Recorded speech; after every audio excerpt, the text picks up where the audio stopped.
I welcome all of you in this channel that is known as English Graph. Today I have come up with another video in which I would talk about the poem On Killing a Tree.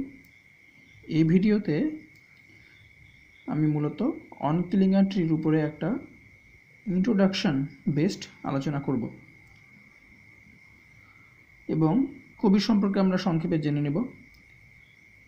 R what is the theme of the poem, or what does the poem deal with thematically? কবিতাটি থিমেটিক্যালি কোন বিষয়বস্তু নিয়ে লেখা সেই থিমটি নিয়েও আমরা এখানে কথা বলবো বা আলোচনা করব।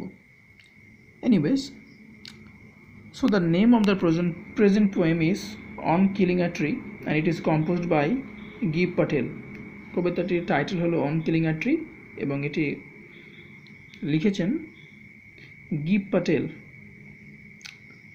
First of all, let's know something about the poet. আমরা প্রথমে কবি সম্পর্কে একটু জেনে নিই। Gib Patel was born in 1940. তিনি 1940 সালে জন্মগ্রহণ করেন and Gib Patel is an Indian poet. তিনি একজন ভারতীয় কবি। আর এখানে একটি বিশেষ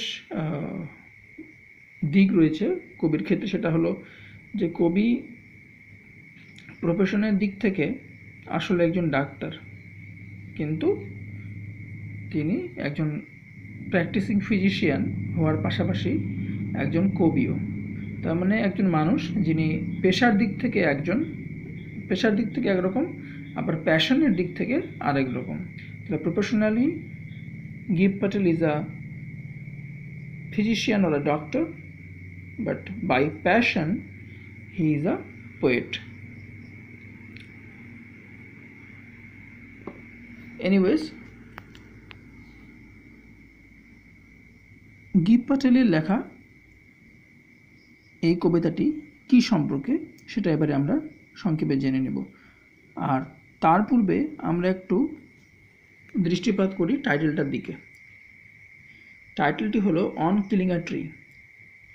বোঝার সুবিধার্থে আমরা অন কিলিং আ ট্রির পূর্বে যদি উইদিন ব্র্যাকেট লিখে নিই the poet's opinion on killing a tree, তাহলে কবিতাটা বুঝতে আমাদের অনেক বেশি সুবিধা হবে।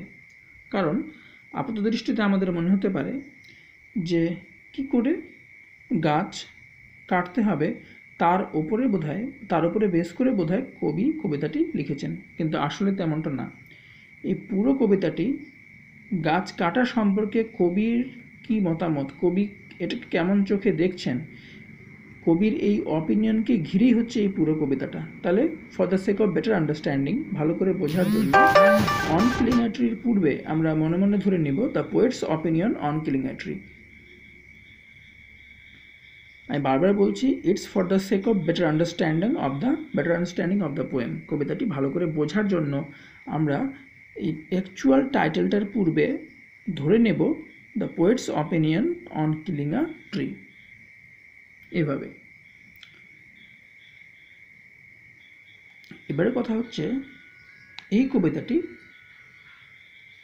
কি সম্পর্কে, থিমেটিক্যালি এটা কোন বিষয় নিয়ে ডিল করছে। The poem On Killing a Tree is all about the poet Gib Patel's opinion, or what he thinks about the killing of the trees. And through the poem, Gib Patel has actually criticized the human beings for their indifference towards the vegetation or the tree kingdom. He has also criticized us, that is the human beings, for our indifference, for the fact that we have been blind to the trees, we have been blind to such a significant agent on the face of earth, and which is a must for the existence of the human beings as well. মানে give Patel এই কবিতাটির মাধ্যমে আসলে মানুষকে সমালোচনা করেছেন বা criticise করেছেন এই কবিতাটিকে একটা সমালোচনামূলক লেখা হিসাবেও দেখা যেতে পারে, কারণ এই কবিতাটিকে কবি লিখেছেন মানুষকে সমালোচনা করার জন্য। মানুষ এখানে কেন সমালোচনার শিকার হচ্ছেন? কারণ মানুষ গাছপালা বা উদ্ভিদকুলের প্রতি বড্ড বেশি উদাসীন হয়ে পড়েছে। যখন গাছপালাকে নির্বিচারে মানুষ নিজেদের প্রয়োজনে কেটে ফেলে বা ছেঁটে ফেলে বা হত্যা করে, তখন মানুষ কিন্তু এই বিষয়টির প্রতি দৃষ্টিপাত করে না। মানে আমরা নিজেরাই বুঝতে পারছি না যে আমরা প্রকৃতির কত বড় ক্ষতি সাধন করছি, এবং তার মাধ্যমে আমরা কিন্তু আমাদের অস্তিত্বকেও প্রশ্নের সম্মুখীন করে ফেলছি। মানে গাছেদের এক্সিস্টেন্স আমাদের নিজেদের এক্সিস্টেন্সের জন্য ভীষণভাবে জরুরি। তাহলে উদ্ভিদকুলকে ধ্বংস করা হচ্ছে, কেটে ফেলা হচ্ছে, ছেঁটে ফেলা হচ্ছে, প্রতিদিন হারিয়ে যাচ্ছে বড় বড় বনাঞ্চল, গাছপালা। তাহলে এই বিষয়টির প্রতি আমরা যে এক প্রকার উদাসীন, we are blind to the fact, আমরা যে বিষয়টির প্রতি অন্ধ, তা আমাদের এই চরম উদাসীনতাটাকেই আসলে কবি এখানে সমালোচনা করেছেন। এবং কবি দেখাতে চাইছেন যে একটি গাছ সে কীভাবে ধীরে ধীরে একটু একটু করে বেড়ে ওঠে, এবং তাকে এত সহজে হত্যা করা যায় না। তাকে কেটে ফেললেও বা তাকে বারবার আঘাত করলেও সে নিজেকে বাঁচিয়ে রাখার নিরন্তর একটা প্রচেষ্টা এবং মরিয়া প্রচেষ্টা চালিয়ে যায় নিজেকে বাঁচিয়ে রাখার জন্য। তাহলে এমন একটি গাছ যে সহজে মৃত্যুর কোলে ঢলে পড়ে না, বারবার প্রতিকূল পরিস্থিতি থেকে নিজেকে আবার আগের ফর্মে ফিরিয়ে নিয়ে যাওয়ার চেষ্টা করে, নিজের অস্তিত্বকে টিকিয়ে রাখার অদম্য প্রয়াস সবসময় চালিয়ে যায়, তাহলে সেরকম একটি গাছ কতই না মূল্যবান একটি সম্পদ প্রকৃতির জন্য, মানুষের জন্য। তাহলে কেন আমরা গাছকে সংরক্ষণ করব না? কেনই বা আমরা উদ্ভিদকুলকে ধ্বংস করব? তাহলে এই বিষয়টিকে নিয়েই আসলে কবিতাটি, এই বর্তমান কবিতাটি অন কিলিং আ ট্রি, এই কবিতাটি লেখা।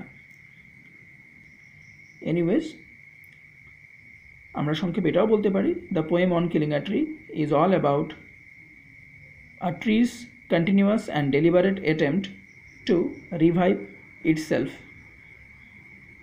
though it has been attacked mercilessly, to ensure its death.